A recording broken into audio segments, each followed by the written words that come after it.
Hello বন্ধুরা, স্বাগত জানাই আরেকটি নতুন ভিডিওতে।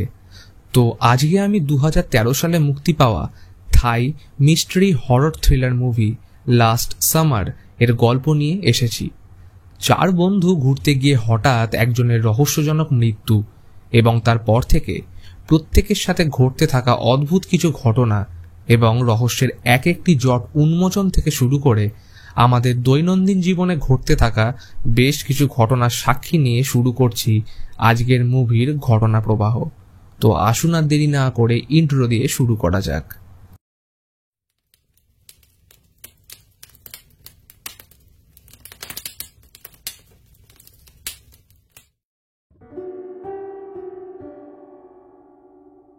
মুভির শুরুতে আমরা সিং নামের একটি ছেলেকে দেখতে পাই। সে তার বন্ধুর সাথে একটা উইকেন্ড ট্রিপের প্ল্যান করছিল। সোশ্যাল মিডিয়াতে সার্ফিং করার সময় তার গার্লফ্রেন্ড জয়ের ছবি দেখতে পায়। ছবিতে তাকে কিছুটা আপসেট লাগছিল, তাই সিং ঠিক করে তাকেও সাথে নিয়ে ঘুরতে যাবে। জয় পেশায় একজন অ্যাক্ট্রেস, তার বেশ ভালোই পপুলারিটি আছে, তাই ছোট থেকেই মা জয়কে বেশ ভালোই রেস্ট্রিকশনের মধ্যে রাখে। সো প্ল্যান অনুযায়ী সিং তার বেস্ট ফ্রেন্ড কান, ওদিকে জয় এবং তার বেস্ট ফ্রেন্ড মিন ট্রিপে বেরিয়ে পড়ে বাড়ির কাউকে কিছু না বলে। আসলে শহরের বাইরে সিং এর বাবার একটা ফার্ম হাউস ছিল, তারা সেইখানেই যাচ্ছিল। বিচ হাউসে গিয়ে তারা বেশ ভালোই সময় কাটায়, কিছুটা হলেও সবার স্ট্রেস রিলিফ হয়। সন্ধেবেলা মার্কেটিং করতে গিয়ে জয় মিনকে জানায় সে তার মায়ের সাথে ঝগড়া করে এখানে এসেছে কাউকে না জানিয়ে। মিন সবকিছু ঠিক হয়ে যাবে এই আশ্বাস দিয়ে তাকে শান্ত করে। রাতে সবাই বিয়ার পার্টি করতে থাকে। সবার মধ্যে জয়ের বেশি নেশা হয়ে গেলে সিং তাকে পাশের রুমে শোয়ানোর জন্য নিয়ে যায়। তখনই হঠাৎ জয়ের গোটা শরীর কাঁপতে থাকে, মৃগী রোগীর মতো তার পুরো শরীর কুঁকড়ে যেতে শুরু করে। সিং ভয়ে সবাইকে ডাকলে এসে দেখে সে রক্ত বমি করতে শুরু করেছে। জয়ের অ্যাজমার প্রবলেম থাকলে তার হাঁপানি শুরু হয়। সিং তাকে হসপিটালে নিয়ে যাওয়ার কথা বললে কান তাকে বাইরে এনে বলে এটা সম্ভব নয়, কারণ প্রথমত তারা কাউকে না বলে এখানে এসেছে, দ্বিতীয়ত হসপিটালে গেলেই তারা প্রবলেমে পড়বে কারণ তারা ইচ্ছা করে তার ড্রিঙ্কসে ড্রাগ দিয়েছে, এবং তৃতীয়ত জয় একজন সেলিব্রিটি, ফলে এই খবর ভাইরাল হবে আর সাথে তারা 3 জন ফাঁসবে। এসব কথা হচ্ছিল তখনই ঘর থেকে মিনের আওয়াজ এলে তারা গিয়ে দেখে জয়ের মৃত্যু হয়েছে। ভয়ে সবার মাথা কাজ করা বন্ধ করে দেয়। তারা ভেবে পাচ্ছিল না এই লাশ নিয়ে এখন তারা কি করবে। অনেকক্ষণ প্ল্যানিং এর পর ঠিক করে জয়ের লাশ কোনো জায়গায় গিয়ে জলে ভাসিয়ে দেবে। তো সেই মতো সিং জয়ের লাশকে ব্ল্যাঙ্কেটে জড়িয়ে গাড়িতে এনে বসায়। এবার সবাই বেরিয়ে পড়ে পারফেক্ট জায়গা খুঁজতে। রাস্তায় কিছু দূর এগোনোর পর সবাই একটা আওয়াজ শুনতে পেলে গাড়ি থেকে নেমে দেখে লাশটা গাড়ির ডিকি খুলে রাস্তায় পড়ে আছে। সিং লাশটা তুলে ডিকিতে বহুবার ঢোকানোর চেষ্টা করে, কিন্তু কোনো কারণে লাশটা কিছুতেই যেন এখানে ফিট হচ্ছিল না। তাই উপায় না দেখে সেটাকে তাদের গাড়ির ভেতরে নিয়ে বসার সিদ্ধান্ত নেয়। এবার কিছুটা দূর এগোতেই সামনের একটা ফাঁকা জায়গা থেকে লাশ ছুঁড়ে সমুদ্রের জলে ভাসিয়ে দেয়। বাড়ি ফিরে সকাল থেকে সবাই কাজে লেগে পড়ে জয়ের সমস্ত প্রমাণ মেটানোর। সিং স্বাভাবিকভাবে ডিস্টার্ব ফিল করতে থাকে। একই সেলিব্রিটি গার্লফ্রেন্ড, তার উপর নতুন রিলেশন হতে যাচ্ছিল, আর শুরুতেই এইরকম মর্মান্তিক ঘটনা। এদিকে বাবার কল আসছিল অনবরত। তখনই হঠাৎ মিনের চিৎকার শুনে বাইরে আসলে দেখে সমুদ্র থেকে জয়ের লাশ তাদেরই বিচ হাউসের দিকে ভেসে এসেছে। তারা লাশটা ঘরে এনে জয়ের ট্রলি ব্যাগে সিং তার হাত পা ভেঙে কোনো রকমে ঢুকিয়ে দেয়। এসবের মধ্যে হঠাৎ কেয়ারটেকার এসে দরজা নক করে। তাদের দেখে বলে তোমরা তো 4 জন ছিলে, তো আরেকজন কোথায়? সিং বলে তারা প্রথম থেকেই 3 জন ছিল। তাকে কোনো রকমে কনভিন্স করলে কেয়ারটেকার চলে যায়। রাতে তারা লাশ ফেলতে গাড়ি নিয়ে বেরিয়ে পড়ে, কিন্তু যাওয়ার পথে কিছু অদ্ভুত কার্যকলাপ ঘটতে থাকে। যেমন গাড়ির রেডিও অন করতেই সেখান থেকে জয়ের গোঙানির আওয়াজ ভেসে আসছিল। কিছুক্ষণ পর মিনের মনে হয় ট্রলির ভেতর থেকে কিছু নড়ার আওয়াজ আসছে। তখনই সিং সামনের মিররে গাড়ির পিছনের সিটে জয়ের লাশকে বসে থাকতে দেখলে তাদের গাড়ির অ্যাক্সিডেন্ট হয়ে যায়। উপায় না দেখে তারা হেঁটে এগোতে থাকে, আর এই সুযোগে মিন লুকিয়ে পালাতে চেষ্টা করলে কান সিংকে ট্রলি পোঁতার কথা বলে মিনের পিছনে দৌড় লাগায়। সিং কিছু দূরে একটা ফাঁকা জায়গায় ট্রলি মাটিতে পুঁতে দেয়, কিন্তু পরক্ষণেই তার চারপাশে জয়ের ফিসফিসানি শুনতে পায়। আর হঠাৎ জয়ের হাত মাটি থেকে উঠে তার হাত ধরে টানার চেষ্টা করলে সিং ভয়ে পেট্রোল ঢেলে আগুন লাগানোর চেষ্টা করলে লাইটার কাজ করা বন্ধ করে দেয়। ওদিকে মিন পালিয়ে বাজারে ঢুকে পড়লে অগত্যা কান ফিরে যায় সিংয়ের কাছে, কিন্তু সিং এতই ভয় পেয়ে গেছিল যে হাতে ছুরি নিয়ে জয়ের থেকে বাঁচার চেষ্টা করছিল। পিছনে হঠাৎ কারোর আওয়াজ শুনতে পেলে ছুরি চালাতেই দেখে পিছনে আর কেউ নয়, কান দাঁড়িয়ে, এবং সে তার গলায় ছুরি চালিয়ে দিয়েছে। কিছুক্ষণের মধ্যেই কানের মৃত্যু হয়। তখনই মিন পুলিশ নিয়ে সেখানে চলে আসে, আর সিং উপায় না দেখে তার লাইটার দিয়ে আগুন লাগিয়ে দিলে সে পুড়ে ওইখানেই মারা যায়। মিন এই সব কিছু দূর থেকে দেখতে থাকে। পুলিশ আর মিডিয়া এই ব্যাপারটা নিয়ে জিজ্ঞেস করলে সে বলে এই ছেলেদের মধ্যে সে কাউকেই চেনে না এবং সে শুধুমাত্র জয়ের কথায় ওখানে গেছিল। এরপর বেশ কিছু সময় কেটে যায়। মিন নিজেকে ট্রমা থেকে কিছুটা হলেও বের করে এনেছিল। এর মধ্যেই সে স্কলারশিপ পায়, ফলে স্কুলের সমস্ত গ্রুপ এবং সোশ্যাল মিডিয়াতে সে আলোচনার কেন্দ্র হয়ে ওঠে। জয়ের মৃত্যুর পর এখন সে ছিল ক্লাসের সব থেকে সুন্দরী মেয়ে, ফলে গোটা ব্যাপারটা সে ভালোই এনজয় করতে থাকে। তখনই জয়ের একটা ভিডিও নিয়ে কথা উঠলে মিন একটু অড ফিল করতে থাকে, আর তখনই জয়ের অ্যাকাউন্ট থেকে একটা মেসেজ আসে, লায়ার অর্থাৎ মিথ্যাবাদী। এটা দেখে সে ভীষণ অবাক হয়, আর ঠিক পরের দিন স্কুলের ওয়াশরুমের দেওয়ালে মিন লায়ার লেখা দেখতে পায়। স্কুল শেষ করে বাড়ি ফেরার সময় হঠাৎ মনে পড়ে তার পার্স সে ক্লাসরুমে রেখে চলে এসেছে, তাই সেটা নিতে একাই ব্যাক করলে আমরা দেখি ক্লাসরুমে জয়ের আত্মা তার পিছু নিয়েছে। ওয়াশরুমে মুখ ধোয়ার সময় তার চোখ থেকে লেন্সটা পড়ে যায়, ফলে সবকিছু ঝাপসা দেখতে শুরু করলে তখনই লক্ষ্য করে কিছুটা দূরে কাউকে দাঁড়িয়ে থাকতে। সে তাকে ফলো করলে ওই অজানা মানুষটি সিঁড়ি দিয়ে উপরে উঠতে শুরু করে। এবার তাকে দেখে সন্দেহ হওয়ায় মিন পালানোর চেষ্টা করলেও সে 8th ফ্লোরে বারবার চলে আসছিল। সে তার আশেপাশে কারোর ফিসফিসানি শুনতে পায়, আর পরক্ষণেই তার নিজের চুল হঠাৎ তার মুখে জড়িয়ে শ্বাসরোধ করার চেষ্টা করে। তখনই কেয়ারটেকার চলে এসে লাইট জ্বালালে সবকিছু নর্মাল হয়ে যায়। মিন এই অদ্ভুত কাণ্ড কাউকে শেয়ার করতে পারছিল না, কারণ এই কথা কেউ বিশ্বাস করবেই না।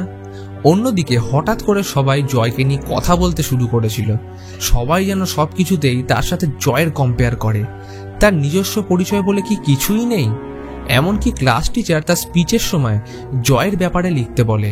ব্যাপারটা আরও অসহ্যজনক হয়ে ওঠে যখন পরদিন স্কুলে দেখে তার ছবি দেওয়া পোস্টারের জায়গায় জয়ের ছবি লাগানো।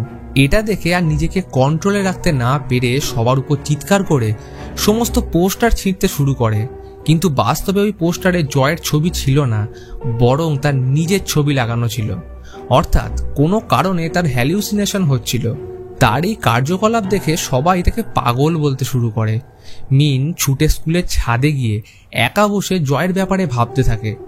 এতদিনে তার রিয়েলাইজ হচ্ছিল সে তার জীবনে কতটা ইম্পর্টেন্ট ছিল। তার সমস্ত দুঃখের দিনে পাশে থাকা, যে কোনো সমস্যা থেকে আগলে রাখা, এমনকি জয় তার জন্য স্কলারশিপ কম্পিটিশনে অংশগ্রহণ করেনি যাতে মিন এই কম্পিটিশনের উইনার হয়ে মায়ের কাছে নিজেকে প্রমাণ করতে পারে। তার কাছে জয় শুধু বন্ধু ছিল না, বরং তার নিজের দিদির মতো তাকে আগলে রাখত। কিন্তু সে বুঝতে পারছিল না স্কুলের দেওয়ালে, সোশ্যাল মিডিয়াতে, তার ডেস্কে লায়ার কে লিখছিল। কিন্তু এই ঘটনার পরের দিন যে লায়ার লিখছিল, মিন তাকে হাতে নাতে ধরতে সক্ষম হয়। আসলে জয়ের ভাই টিং এই কাজ করে বেড়াচ্ছিল, কারণ সে জানতো মিন পুলিশ এবং মিডিয়াকে সম্পূর্ণ মিথ্যে কথা বলেছে। টিং আসলে জানতে চাইছিল সে কেন তাদের মিথ্যে বলছে। এদিকে দেখতে দেখতে অ্যাওয়ার্ড ফাংশনের দিন চলে আসে। মিন সেজেগুজে রেডি ছিল, কিন্তু স্টেজের দিকে যাওয়ার আগে তার চোখের সামনে সবকিছু ঝাপসা হয়ে যায়। স্কুলের দেওয়ালের সবকটা জায়গায় কেউ যেন লিখে রেখেছিল কিলার। তখনই আবার অদ্ভুত ছায়াটিকে দেখতে পেলে মিন তার পিছু নেয়।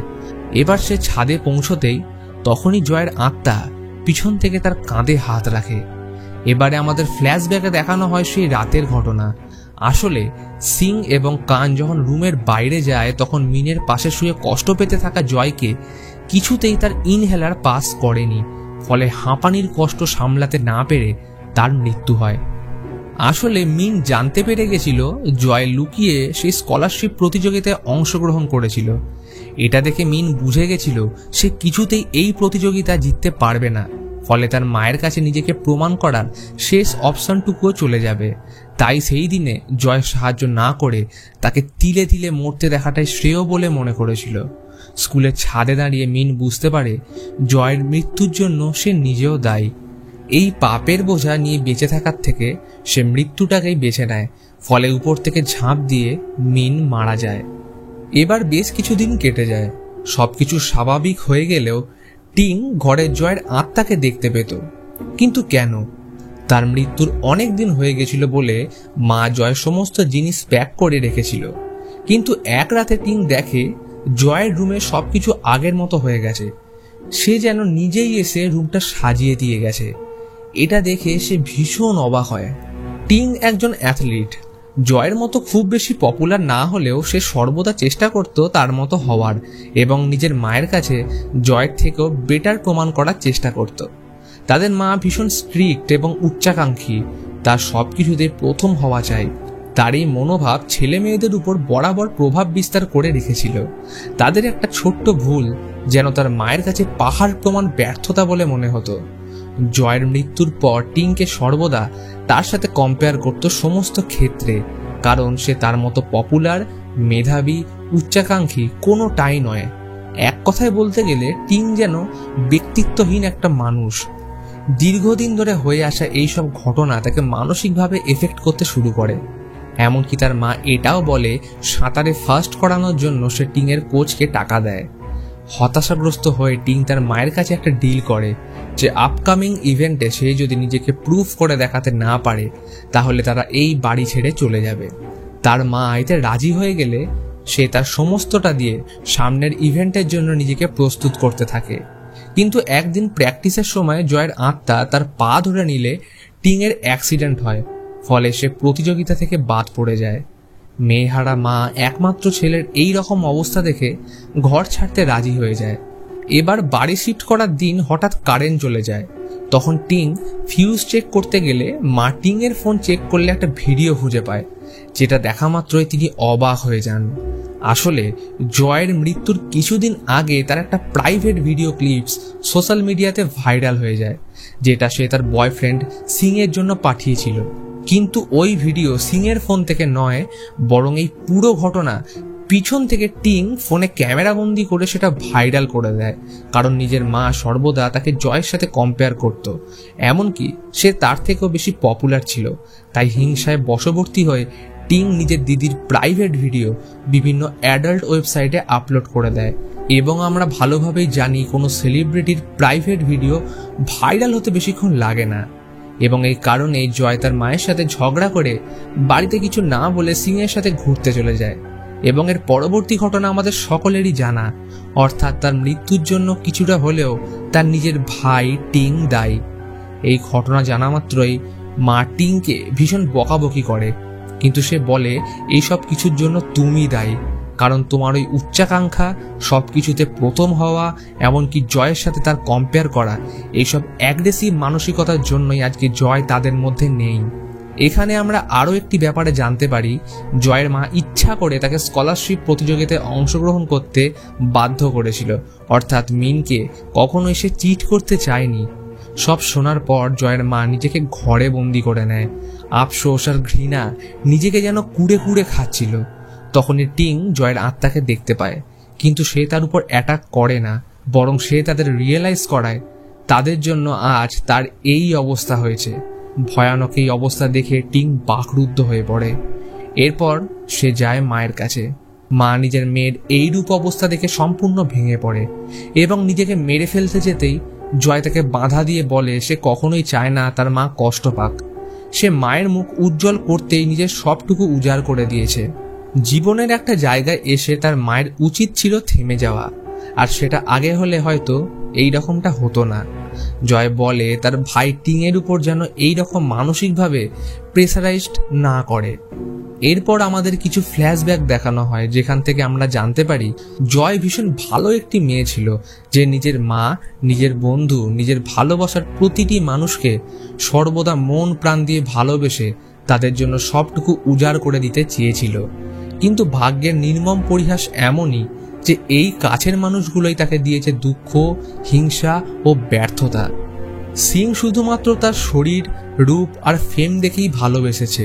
অন্যদিকে মিন, যাকে সে নিজের বোনের মতো ভেবে সারা জীবন দিদির মতো আগলে রেখেছিল, সে তাকে মৃত্যুর মুখে ঠেলে দিয়েছে। আসলে মিন ভাবতো সিং তাকে পছন্দ করে, কিন্তু সে রিয়েলাইজ করে যে সিং তাকে নয় বরং জয়কে ভালোবাসে। অর্থাৎ এইখানেও মিন জয়ের কাছে হেরে গেছিল। তাহলে এটাও কি জয়ের দোষ? এমনকি মা নিজস্ব আকাঙ্ক্ষা পূর্ণ করতে গিয়ে একটা সময় ভুলেই গেল যে জয় মাত্র 17 বছরের একটি মেয়ে। সে কি সত্যি এইসবের প্রাপ্য?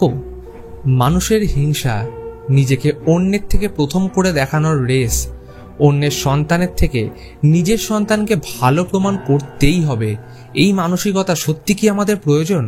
তাহলে তো আমাদের হাতের 5টা আঙ্গুল সমান হতো, তাই না? আমরা জীবনের প্রত্যেকে নিজস্ব পরিচয় ও কার্যক্ষমতা নিয়ে জন্মলাভ করি, আর এইগুলোই আমাদের একে অপরের থেকে আলাদা করে চিনতে শেখায়। কোনো কিছু চাওয়ার উন্মাদ আকাঙ্ক্ষা সত্যি কি আমাদের জন্য ভালো? একটু ভেবে দেখবেন। তো এই শেষ বার্তাটুকু দিয়ে ভিডিও এইখানেই শেষ করছি। ভিডিও ভালো লাগলে একটি লাইক আর সাথে আপনাদের মতামত অবশ্যই কমেন্ট বক্সে জানান। আর চ্যানেলে সাবস্ক্রাইব করে উপরের বেল আইকন টিপে দিতে ভুলবেন না। তো আজকের মতন এইখানেই, দেখা হচ্ছে পরের ভিডিওতে। ভালো থাকবেন।